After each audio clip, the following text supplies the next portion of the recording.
My name is Jerm. This is Jerm Warfare, the battle of ideas. Loved chatting to you about Michael Jackson, and now we're going to chat about JFK. What's interesting here is there is a segue, isn't there? There's a link. Oh, yes. And it's actually, I think Michael Jackson is the one that kind of nurtured my interest in JFK as a child because he referenced him in multiple songs and videos. And he actually wrote a song about the character assassination of JFK. And so I used to listen to that song, over and over and over. And so I think it sort of seeped into my subconscious, the idea that JFK was character assassinated. And so, when I became an adult later in my life, much later in my life, I decided to kind of look into JFK because I'd always been kind of confused as a child about him because I know Michael Jackson loved him and I was a big MJ fan as a kid. So it was kind of like, you're a fan of whoever they're a fan of.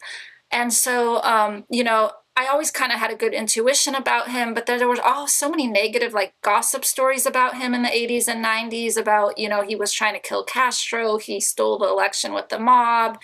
He was just a womanizer and very sort of superficial and self-absorbed. And so I didn't really know what to think of him. And then when I grew up older and I sort of became more disillusioned with our political leadership, particularly when the Iraq War happened, I think that was the first time I ever paid attention to politics or sort of woke up because they kept saying, weapons of mass destruction on TV all day long. And I was just kind of it just felt like someone was making a sales pitch. It felt very weird to me.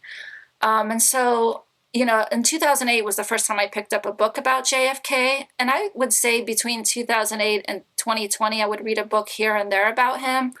But I also became a big follower of Robert Kennedy Jr. Because of medical freedom was one of my biggest issues. And he's very active in that movement.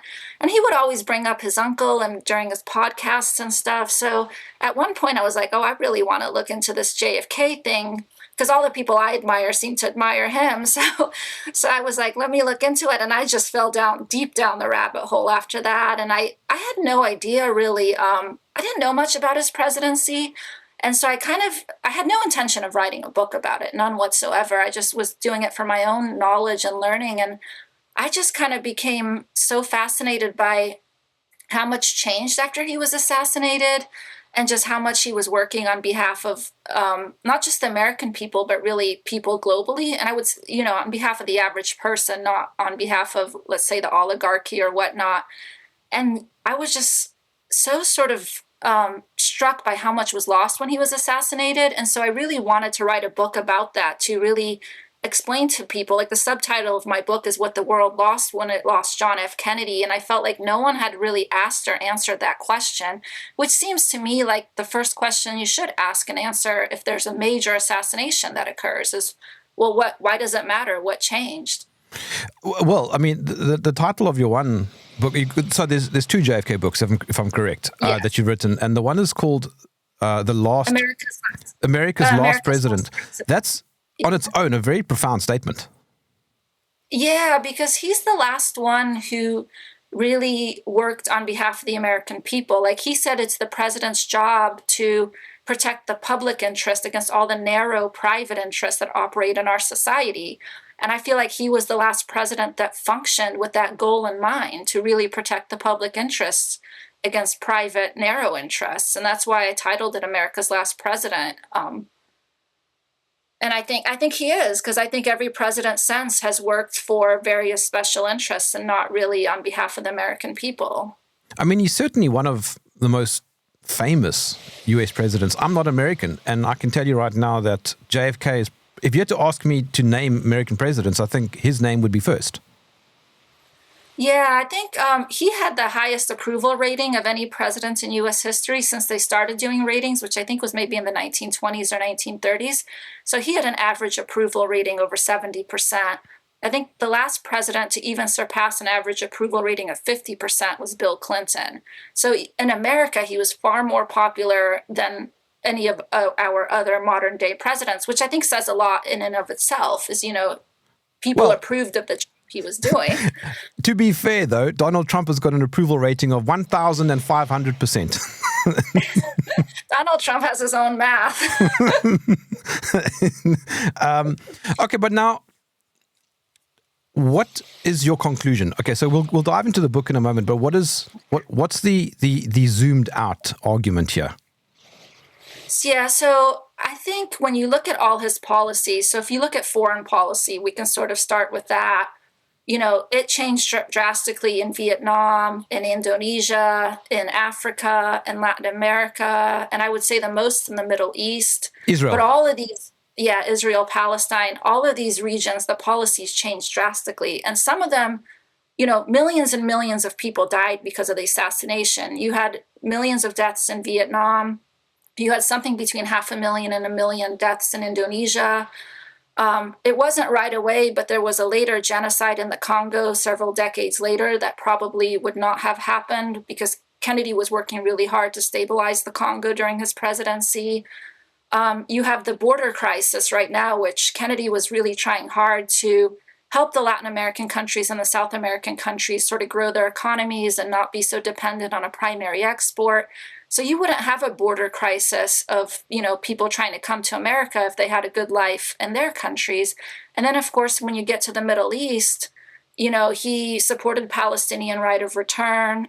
He supported having the UN troops on the border. So there couldn't have been a 1967 war with the UN troops on the border. He had a very good relationship with Nasser, which, again, there couldn't have been a 1967 war with Kennedy's good relationship with Nasser. He tried to register the American Zionist Council, which is sort of the precursor to AIPAC, as a foreign agent. So that's kind of the main, lobby in support of Israel in America, which, buys off congressmen all the time and senators. And so that has a major impact. And then the other thing is he tried to stop Israel from getting nuclear weapons. And I think what's really important to understand there is there's a lot of evidence that they took their materials from the US, from a plant in Pennsylvania called NUMEC. So JFK kept asking and asking and asking for inspections, and they kept delaying him. Finally, JFK was fed up. He's like, I want inspections in the summer of 1963. I don't want to hear any more excuses. And at that point, the Israeli prime minister resigned.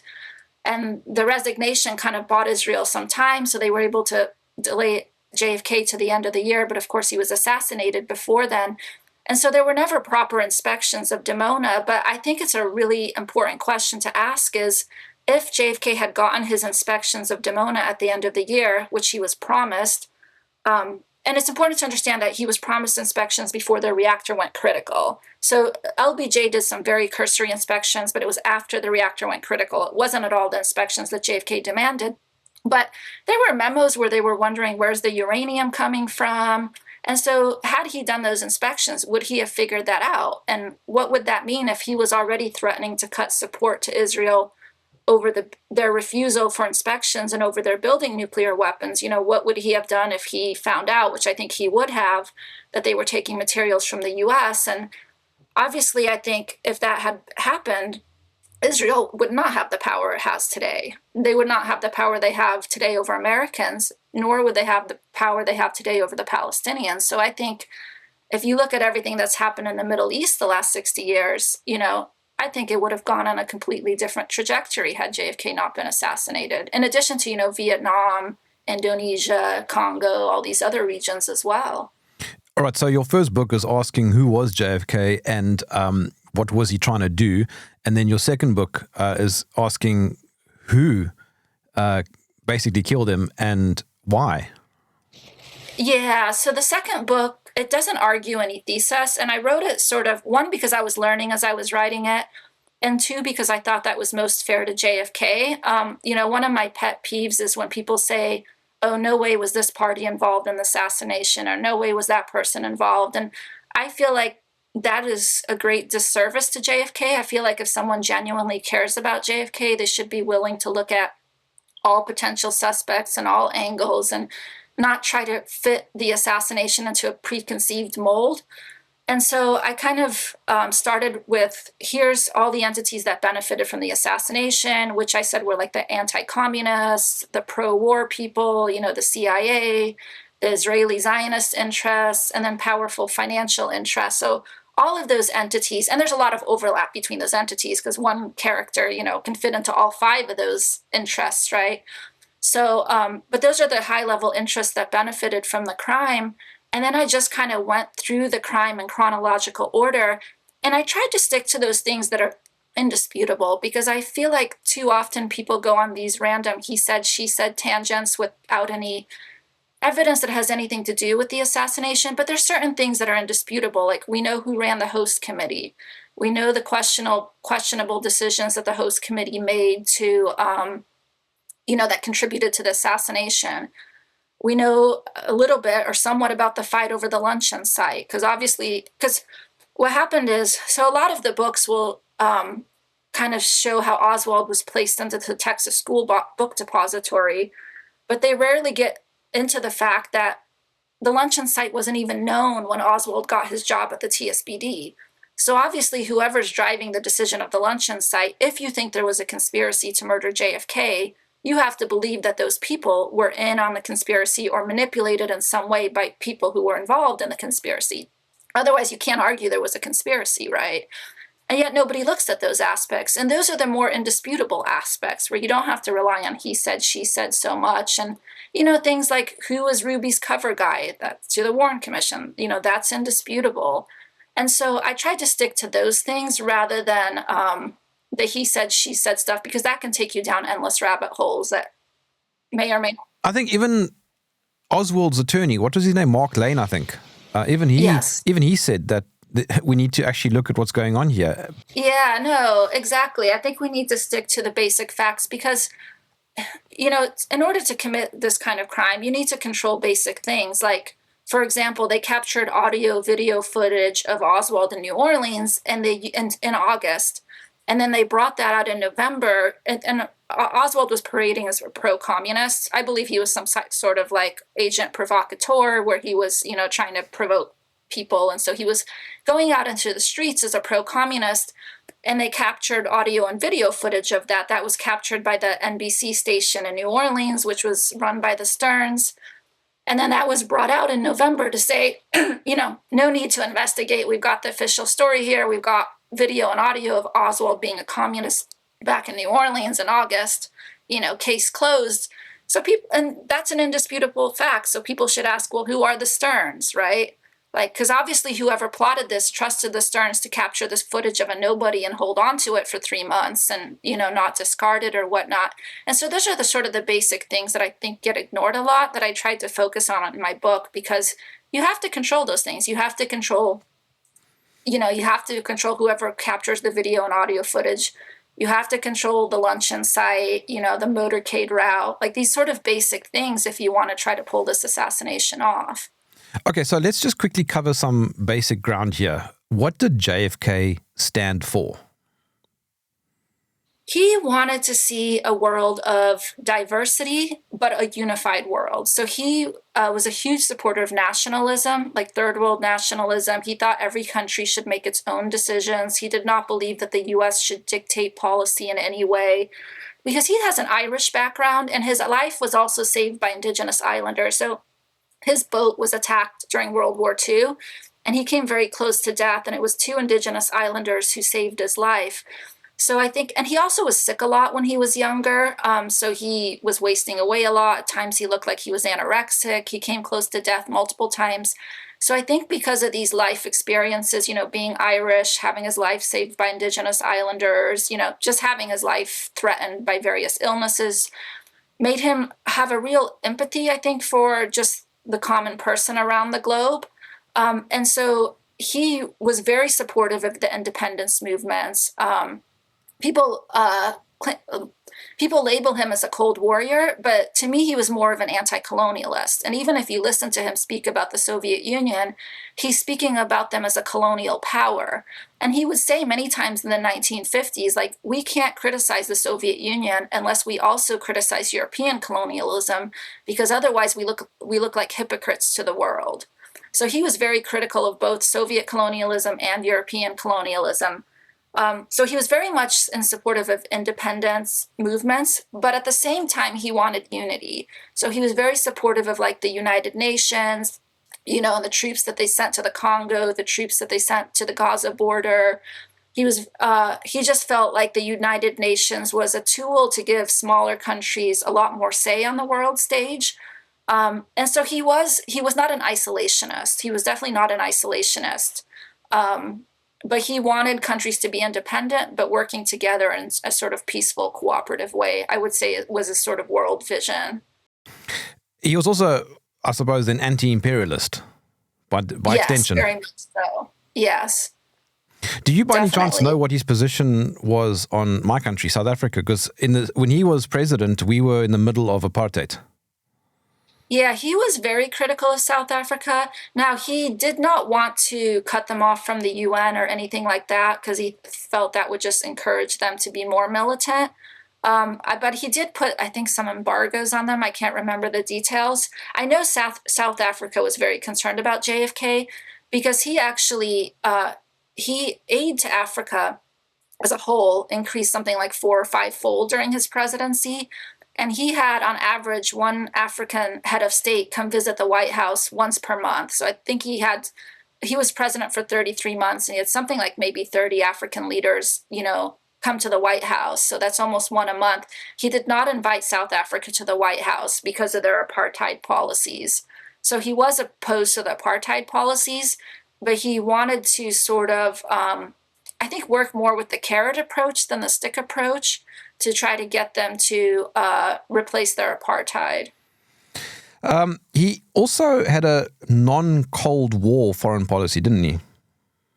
Yeah, people try to label him as a Cold Warrior, but I don't think he ever really was. Like I said, his opposition to communism was more centered around his general opposition to colonialism. So he definitely was not a fan of the communist system. There's no doubt about that he didn't think it was the kind of economic system that could sort of raise people out of poverty. He felt a free market system would do a better job of uplifting people's lives. So in that sense, yes, you could call him a Cold Warrior, but he was not in support of sending American combat troops to Vietnam. He did send advisors to Vietnam, but he was pushed multiple times during his presidency to invade Cuba, both during the Bay of Pigs and during the Cuban Missile Crisis, and he refused. And he was willing to work with neutralist leaders. So a lot of the Cold Warriors only wanted to support leaders that were supportive of America, but he was willing to support any leader that was neutral. So he was fine if they were neutral between the United States and the Soviet Union. Let's talk about the CIA. What happened is the Bay of Pigs. He was sort of conned during the Bay of Pigs. Which, by the way, sorry, but that was also a bit of a disaster for the US. Oh, yes, absolutely. So that was sort of planned under Eisenhower. And so when Kennedy became president, he was informed of this mission that was in progress, and they had these 1,400 exiles in Guatemala, and they had to leave Guatemala. So they either could go to Cuba, which is what they were promised, or they'd have to bring them back to the States. So doing nothing was not an option for Kennedy. He had to do something with those exiles because they had to leave Guatemala. And everyone told him, let's just drop them off on the island. All the islanders will support them. They'll easily escape into the hills, and, Castro will be taken down and all will be great. And obviously it didn't go like that. It was a complete disaster. These men got captured right away by Castro. None of the islanders supported them. And so Kennedy felt absolutely horrid about that. That was a big weight on him until he got those men out of prison a year and a half later. But he also realized just how manipulated he had been, because there's a lot of indication today that the CIA and the Department of Defense knew that this Bay of Pigs was going to fail without military support. And Kennedy had told them he was not going to give military support beforehand, but they kind of believed once it messes up, he won't have a choice. He won't want to look bad in front of the public. He'll come on board then. But he stuck to his guns and he said, no, I'm not, bringing the U.S. military into this. And he took full blame for the Bay of Pigs. He said, victory has 100 fathers and defeat is an orphan. And, he said, I'm the responsible officer in the government. It's 100% my fault, this disaster. And it's funny because his approval rating actually went way up. And I think it's because people were so impressed with the fact that he took the full blame for the disaster. But it absolutely was a disaster. And it absolutely was the opposite of the image that JFK wanted to portray, because it gave the image of an imperialist country, which is not the image he wanted to give to the outside world at all. JFK also fired the CIA director, if memory serves. Yes. And the two people under him. So he fired Dulles, he fired Bissell, and he fired Cabell. So that's the top three men at the CIA. So they were all fired in 1961, not long after the Bay of Pigs. What could possibly go wrong if you're going to fire the head of the CIA? Yeah, no, I mean, that's, it's a big move. I mean, Dulles was older, he was near retirement age, but nevertheless, it clearly, I don't think he left of his own choice. He was pushed out. And so that's going to anger a lot of people for sure. Which leads me then to ask the question, was the CIA involved in his assassination? I don't take a position on the assassination. I don't think the CIA as an institution was, because John McCone at the time was the head of the CIA and he was working with JFK, obviously. But I think there's a lot of evidence that elements of the CIA, particularly James Jesus Angleton, were involved in the assassination. I don't see much evidence for Dulles himself being involved in the assassination. That doesn't mean he wasn't. He may have been. But in terms of solid evidence, I don't think there's too much that links Dulles to the assassination. But certainly Angleton, who was head of counterintelligence, who many people accuse of running a CIA within the CIA, there's no doubt he monitored Oswald's files, and he had Oswald's files on his desk, in November 1963. So a lot of people suspect Angleton of sort of creating the Oswald legend or the Oswald story, because Oswald was sent, or an imposter, there's a lot of debate whether it was Oswald or not, was sent to Mexico City to link him to Valery Kostakov, who was involved with KGB assassinations. And so that was sort of planted into Oswald's files. So after the assassination, LBJ kind of ran with the story that Angleton had set up and sort of scared everyone into participating in a cover-up, because he said, if we investigate this, then we're going to see that Oswald is linked to KGB assassinations, and it's going to lead to World War III. And so 40 million Americans are going to die. And so he kind of bullied everyone into participating in the cover-up, saying, we can't properly investigate this because it might lead to World War III. And it seems like Angleton is the one that set the stage for all of that, because he's the one that had control over Oswald's files. So I don't think there's any doubt that, I shouldn't say any doubt, but almost certainly Angleton had to have been involved in the plot. And he's pretty high up at the CIA. But the Warren Commission was a complete mess.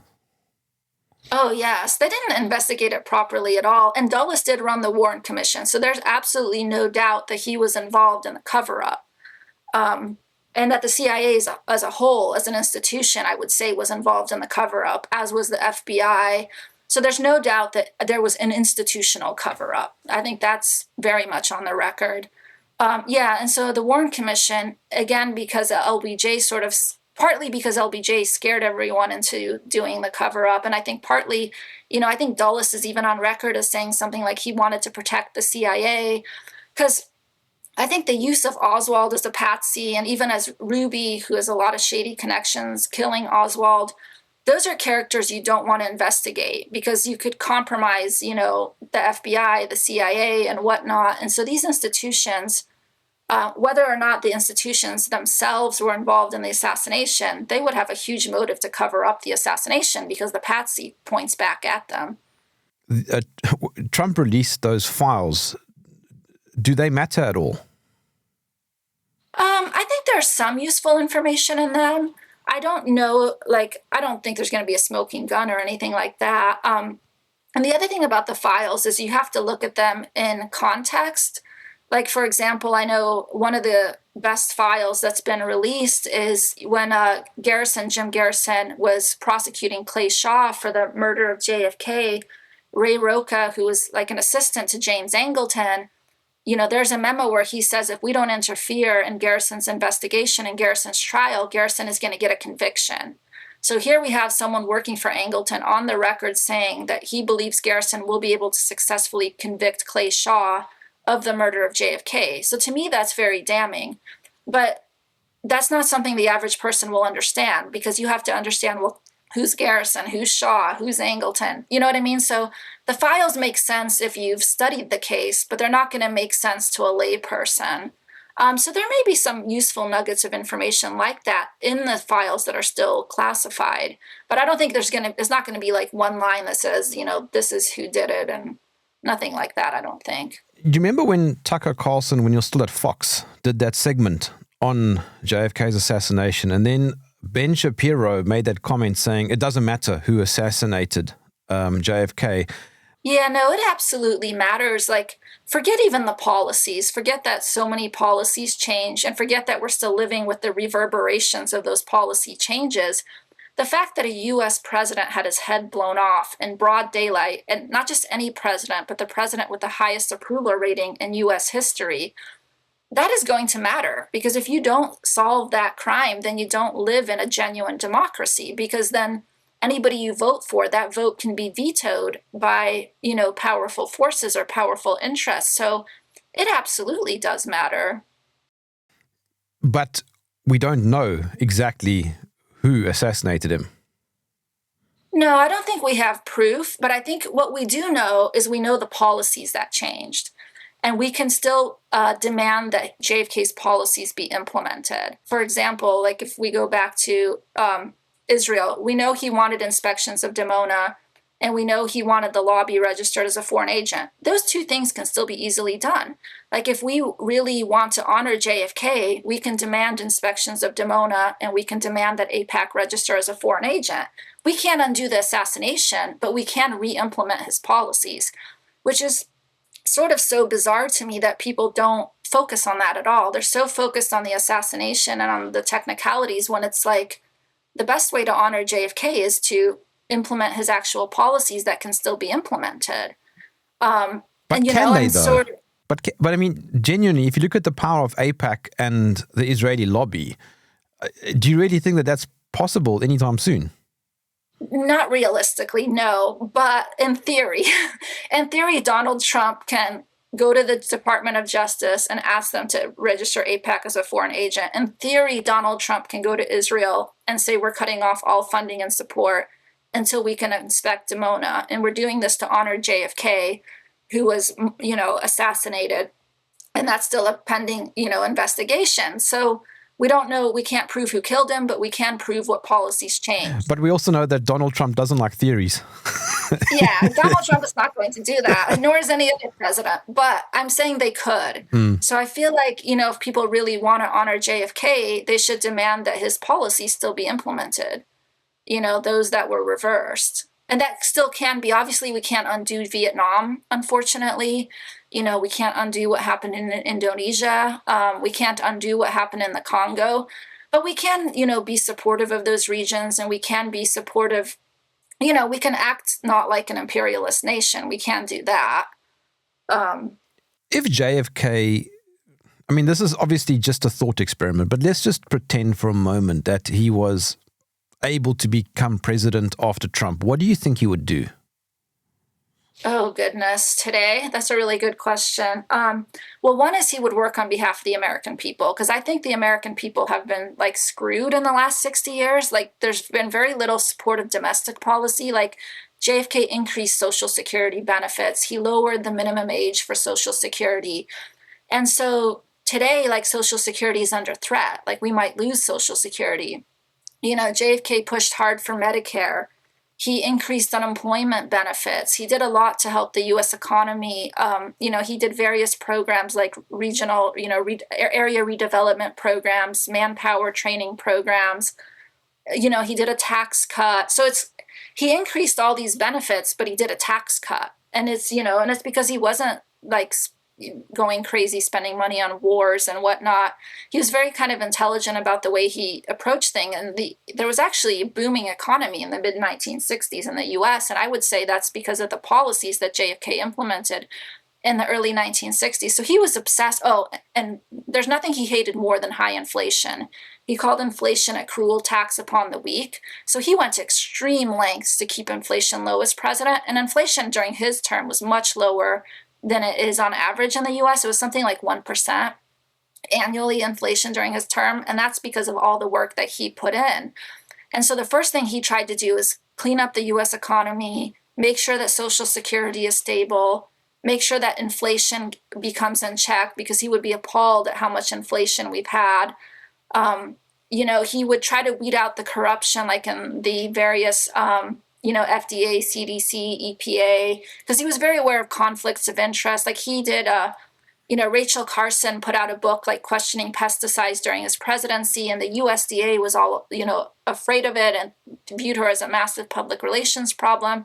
But JFK did a study on pesticides and came out and said, actually, Rachel Carson is right. These pesticides are very toxic. They are very dangerous.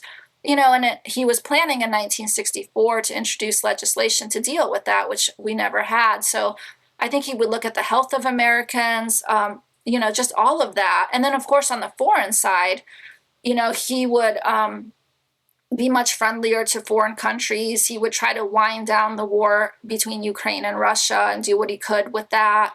He would definitely not let Israel run all over us. He would make sure the Iran war stopped. And so I just think it would just be very, very different. Now, it would have been impossible to know, I suppose, but what do you think his approach to China would have been? Certainly not the same as Trump's, surely.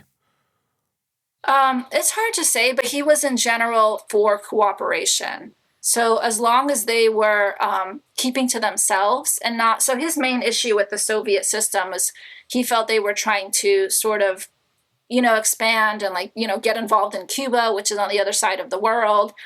And so he didn't want them in the Western Hemisphere, but he didn't, whatever economic system or whatever they want to do within their own borders, he didn't care. So I think as long as China, wasn't trying to act in an imperial way, I think he would have tried to have good relations with them. The last chapter of your book touches on JFK Jr.'s plane crash. Why is that important? Yeah, so I people look at JFK's death without ever looking at RFK or even JFK Jr. So especially JFK and RFK, like those two absolutely should always be looked at together, right? Because to me, those are like serial murders. We don't know for 100%, but that's the place to start. You have one brother who's president who gets assassinated, another brother who's running for president who gets assassinated. Why are we not looking at these crimes together to look at the similarities between them to try to see if they might have the same culprit? Because to me, the first suspect for the murder of RFK would be whoever murdered JFK. Now, with JFK Jr., that actually happened when I was alive. So obviously the assassinations in the 1960s I wasn't alive for. But I remember that plane crash. And so in my mind, it was like, well, this should be investigated, because first I looked into what was JFK Jr. doing, and he was, everyone close to him said he wanted to run for office at some point, probably in the next few years. Some were saying governor, some were saying senator. A lot of people were saying he eventually wanted to run for the presidency. And he was writing a lot of controversial things in George magazine. He published an article by Oliver Stone titled Our Counterfeit History, kind of saying that our official history is really a counterfeit history. He investigated the Yitzhak Rabin assassination, and he actually let the mother of the assassin write an article in George magazine saying that her son was manipulated by right-wing Israelis to murder Rabin. Which was highly controversial, because I think he was the only U.S. media outlet that questioned the Rabin assassination. So here you have someone who is, writing controversial articles in his magazine, who's questioning very important events, that are happening, including assassinations of heads of state, who is very interested in running for office, and suddenly he dies in this plane crash, and their only explanation is it's bad weather. Well, no one else died that night from bad weather, right? So, and there are a lot of questions about what is the weather, because the tower manager at Martha's Vineyard said you could see, I think, 10 to 12 miles. I think the ASOS reading, which is like some kind of computer reading or something, also said you could see for 10 to 12 miles. Well, he crashed I think it was something like 7 or 8 miles from the island. So if those statements and that ASOS reading is true, he should have seen the island. So the claim that he died from spatial disorientation, which means you can't see anything, you don't know what's up or down or sideways, that's a hard claim to make if those visibility estimates are true. And so I don't take a position on the book, whether it was an accident or whether there was foul play. I think there's arguments to be made for both cases, but I feel like it should be looked at, because here you have, JFK gets assassinated. His first heir, RFK, gets assassinated. And his second heir dies in a bizarre plane crash. So that should be looked into, if nothing else. You've said a couple times now that you don't take a position on various talking points. Why? I think because it's not that I don't have an opinion. It's more so I feel like so many people do that and they pigeonhole themselves, and then more information comes out and they become wedded to their theory and they can't admit they were wrong. And they can't, I feel like a lot of people, they've been looking at this for decades and they can't see straight anymore. Like they can't even look straight at the assassination anymore because they've become so wedded to a particular theory that they're not even looking at all the data anymore, looking at the evidence anymore. And I feel that's very unfair to JFK because that's not the way to get justice for JFK. So it's more like I don't want to fall into that same trap of, oh, I'm convinced this is absolutely what happened. I'm convinced this is who ordered the assassination. So I'm no longer going to look at the evidence as a whole. Whereas for me, it's just really important to get justice for JFK. And it's really important to just look at the evidence and to give everyone the information and let them decide for themselves, where does this information point to? Because they may interpret the same information differently than I do. You know, they may be able to pinpoint things that I can't. Getting justice for JFK will actually benefit the US. Oh, absolutely. It's because the average American has suffered tremendously since his assassination. You know, just our economy, the inflation, the Social Security going bankrupt. It's a complete mess in the US. And that's because our presidents don't work on behalf of the average person. They work on behalf of the oligarchy. And so, absolutely, I think getting justice will bring America back to a republic. Because right now it's an empire. It's not really a republic. And a crumbling empire at that. Yes, I would say so as well. Yeah. And so I think you want to restore a proper republic where your leadership actually works on your behalf. I've had the great pleasure of having RFK Jr. on my show a couple times, but he won't speak about his uncle or his father for that matter. Do you think he knows? I'm not sure he does. He seems to me to be one of those people that made up his mind decades ago and can't really see the assassination anymore. Because he still thinks it's over like Cuba and Vietnam, which it may have been. I don't know. But I think there's other suspects, and I think there's other policies that need to be looked at. And I think he's still kind of stuck in that frame of mind. And he may be right. I don't know. But I think he's not looking at it clearly, in my opinion. I say that because I was thinking the other day that we don't know the truth now. There's lots of speculation. And I suspect it's because a number of people who were involved are possibly still alive. Maybe in the next 25 years, when all of those players are no longer around, perhaps we will find out the truth. I don't know if I agree with that. I think most of them are deceased. I think it's more you want to protect entities and institutions and power structures. And I think if you let out the truth, it could severely alter the way people perceive America. Like it's because sort of Hawaii titled it America's Last President. The country you live in is not the country you think you live in. I think Tucker Carlson said something like that. Like, this is not the country you think it is, or something like that. And so I think if you just let out the truth, then you admit the president has no power. You admit that the president is a puppet and that the president can be removed by powerful forces.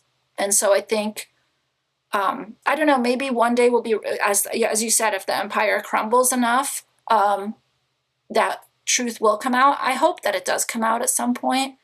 But I think, it's just too many powerful interests to protect, I think. Quickly going through your book, I didn't see anything about Marilyn Monroe, and I have to ask about that. Yeah, I am not. RFK definitely, because she was friends with their brother-in-law. So their brother-in-law was an actor, and she was an actress. So RFK met Marilyn Monroe more than JFK did. I think JFK only met her on like one or two occasions. So do not know if he actually had an affair with Marilyn Monroe. I think a lot of that is, I don't take a position on the affair stuff. Mostly I think it's not any of my business. Right. So that's and the reason I don't it's think. tabloid. But the thing is, if you're talking about the president, though, this stuff is kind of important. Yes and no, because my general position is that they couldn't blackmail him. They had to kill him. So whatever he did could not have been that bad. Otherwise, they would have just blackmailed him because he had all these policies that were reversed after his assassination. And no one could figure out how to get him to change his policies. So they had to assassinate him. So whatever he did, and he may have had some affairs, I have no idea. But it can't be as bad as it's sort of portrayed in the press, because otherwise he should have been really easy to blackmail and control his policies, is kind of my general take. But Monika, we all know that the media doesn't lie. I think how I view the affair stuff is as propaganda, and propaganda doesn't mean it's false, right? Propaganda can be true or false or anywhere in between. So I would never say like, oh, he didn't have affairs, because I have no clue. But I do think the affair stuff is used as propaganda to portray him in a shallow and superficial way. And I think that's the purpose of it, is to kind of, because a lot of times, when people find out I wrote a book about Kennedy, they're like, oh, but he's a womanizer. Why would you write a book about him? You know what I mean? And it's a way to make people not want to look at his policies, to not want to understand what was lost when he was assassinated, to not understand how much this country and this world has suffered as a result of his assassination. So that's why I kind of view it as propaganda, which again doesn't mean it's false. Like there could very well be some truth to it, but it's just used for a purpose that's to kind of make people not care. I mean, knowing that he was a threat to intelligence, financial interests, corporate interests, foreign policy interests, did he stand a chance? Yeah, I don't know. It's kind of difficult because, he was approaching an election year. So I think it's fair to ask the question, why wasn't his election just sabotaged, his reelection? Because if these forces have the power to kill a president, I assume they would have the power to sabotage a reelection. Although, he was very popular. So I don't think sabotaging his election would be easy, but I don't think it would be impossible. But whether he would have lasted 8 years, I don't know, because I think to your point, he angered every power sector there is. Like, I don't think there's a power sector that he did not anger. He angered Wall Street, he angered the CIA, he angered the military. So I view him as doing his job, right? He actually saw himself as president. He actually saw his job as protecting the public interest against all the narrow private interests that operate in our society. And that's how he functioned as president. Whereas I think everyone's sense is kind of a tool of these other powerful forces, because the other thing is, like, Kennedy was extremely wealthy. And so when you think of an extremely wealthy person, you're like, well, how is this person going to relate to me? Or how is, you know what I mean? But the wealth made him independent in a way, because he didn't feel as beholden to all these other power interests, because he grew up with tons of money his whole life, right? So he didn't feel like he owed these people anything. Whereas if you have all these other presidents, like Bill Clinton grew up in poverty, and, Obama and all these other presidents, they're going to be much more beholden to their donors than JFK was. And so they're going to function in a much less independent way. How did JFK get to the presidential position? Yeah, so he campaigned for like 2 years before. So he flew out every weekend, usually with Ted Sorensen, his speechwriter. And they went to all these small towns across America. And so he campaigned like crazy. Even 2 years before he announced he was running for president, he'd already traveled all over the country campaigning. He entered every single primary. Well, I don't think it was every, but pretty much every primary. Even ones that people told him not to get into, that he's going to lose, he still entered them. And even though he won every single primary, he still almost didn't get the nomination, because it was very tight at the convention as to who was going to get the nomination, because he was not the establishment candidate. Lyndon Johnson was the establishment candidate. And so even with winning all the primaries, even with all that campaigning. And I think TV being a new medium helped him as well, because he was very photogenic. And so, the newness of TV, I think, got him probably a lot of voters as well. But even so, he still struggled to get the nomination because he was not the establishment candidate. It's not who the establishment wanted as the nominee. Okay, so then what's the moral of the story? I mean, so you've written these 2 books. I think we want to look at, one, the long-term implications of his assassination. Like, I would argue, would 9/11 have happened? Would the Iran war be happening today? Would we be having the border crisis? Would we be having this massive inflation? So I think you want to look at all these things that are happening in the world today and ask the question, would they be happening if JFK was assassinated? And I can say pretty confidently that some of them would not be happening today. So that's number one, is that we still live with that assassination every single day, which means it's not history. It's very present. Like it continues daily with us, right? So, and we, sort of like what I said earlier, we know what policies change. So until we demand that those policies change back to what JFK was doing, we're still living with the assassination, because we're still living with the policies that changed as a result of his assassination. So that's number one. But number two is, outside of policies, we still allowed a coup to happen in America. And then we just kept voting. So what does that say about us as a society, about, you know what I mean, that we'll just accept that whoever we elect will get violently removed, and we'll just take whoever you give us? That's how you get a crumbling society. That's how you get like bankrupt Social Security and whatnot, is because you've allowed the person that you voted for to be removed, by far narrower interests. And so I think there's a guy, Charles Eisenstein, an author I like. He said that Kennedy assassination is like a cancer that has metastasized to such an extent that nobody even knows the source anymore. So I think people in America see that there's tons of corruption.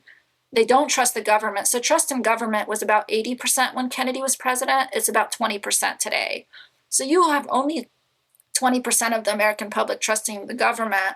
And that's what he's saying. This cancer has metastasized to such an extent that this country is like ill, but nobody knows why anymore, because it's like they don't even know that it goes back to the JFK assassination, because it's like boiling a frog. It happens over time, and people don't even realize how they got here. So I think you have to go back to the source and say, when did this go downhill? When did the trust in government start to dip? It started to dip after the Kennedy assassination. I mean, what do you think should have happened, though? Should the public have said, no, we're not going to enter the next election until we know what happened?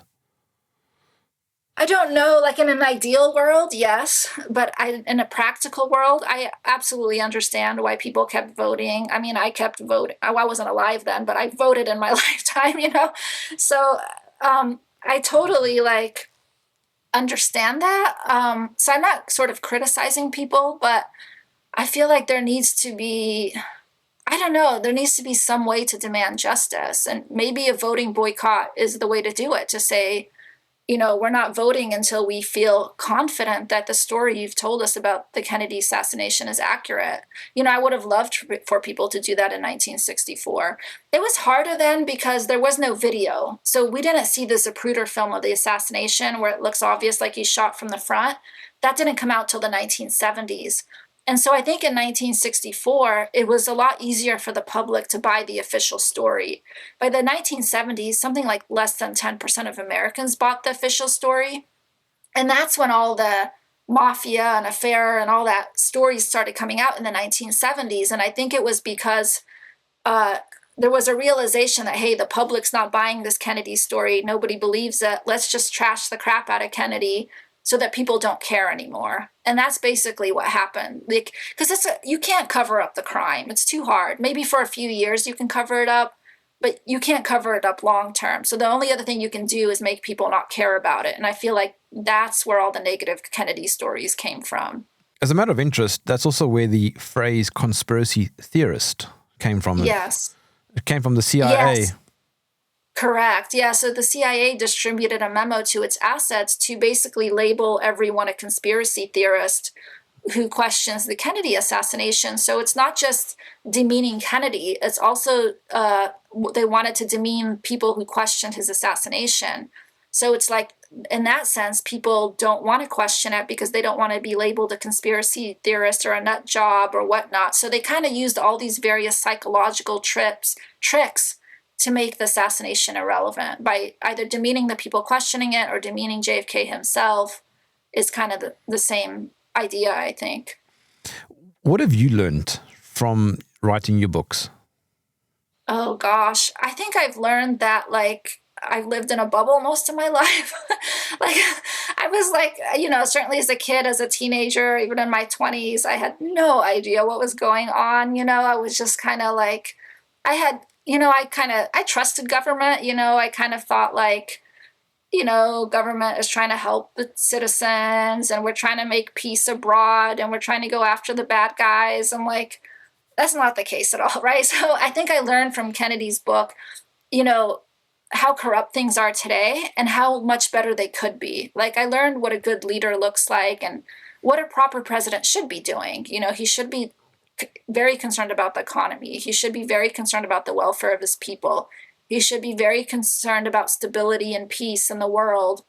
And I don't think our leaders are concerned about that. I think they're concerned about pleasing their donors and, getting their beachside property after they leave the White House. And that seems to be what they're concerned about.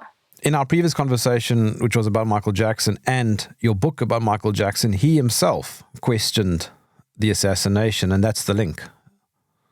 Yes, he did question. So he wrote a song about both the physical and the character assassination of JFK. It's called Tabloid Junkie.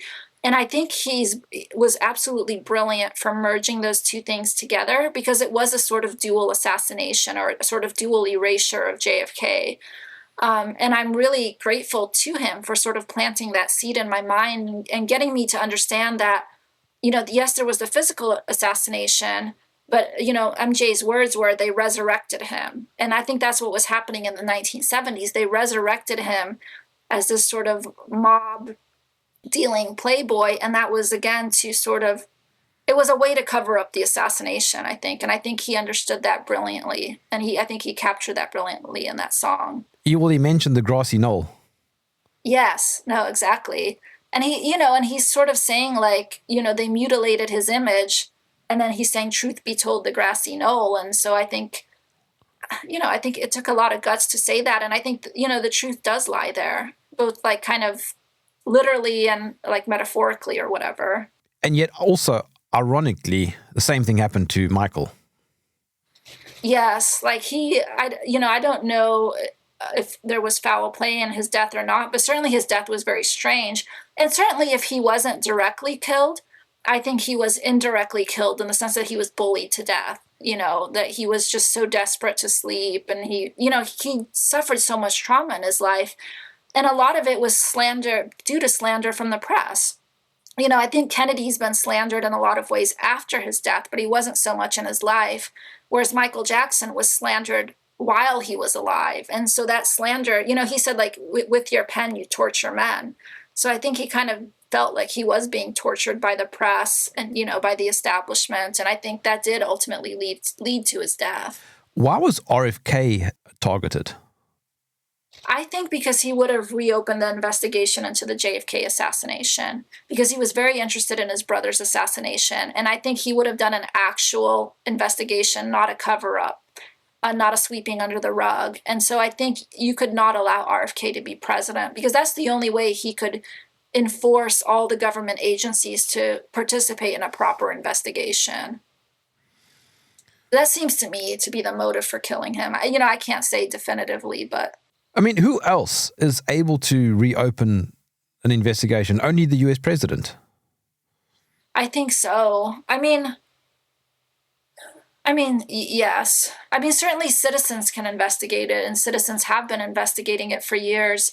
But it's about getting an audience. That's part of the problem is like, a lot of citizens have done a lot of good work on the assassination, but how do you get it to a wide audience? How do you get the American people to understand it? And I think that can only come from the president or from very high up or from the media or something like that. But our mainstream media is not going to do that.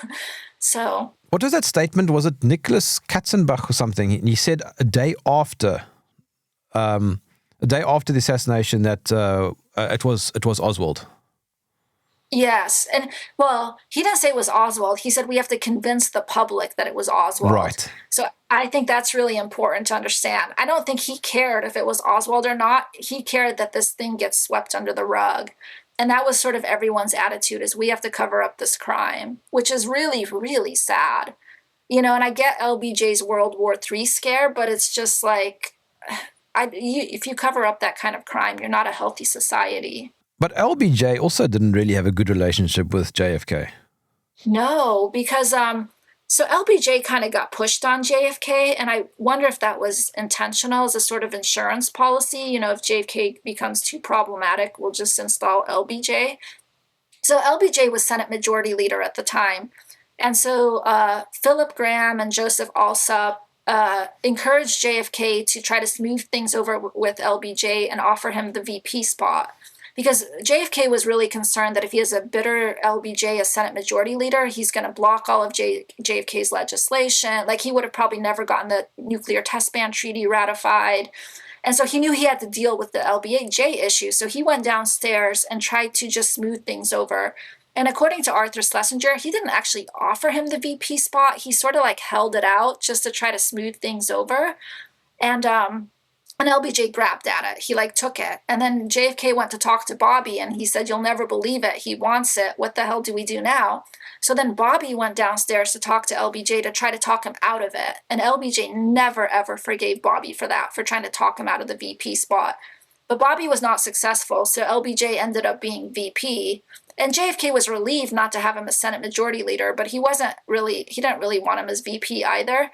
But he thought he was competent enough. He thought, he thought he was kind of vindictive and bitter, but still competent.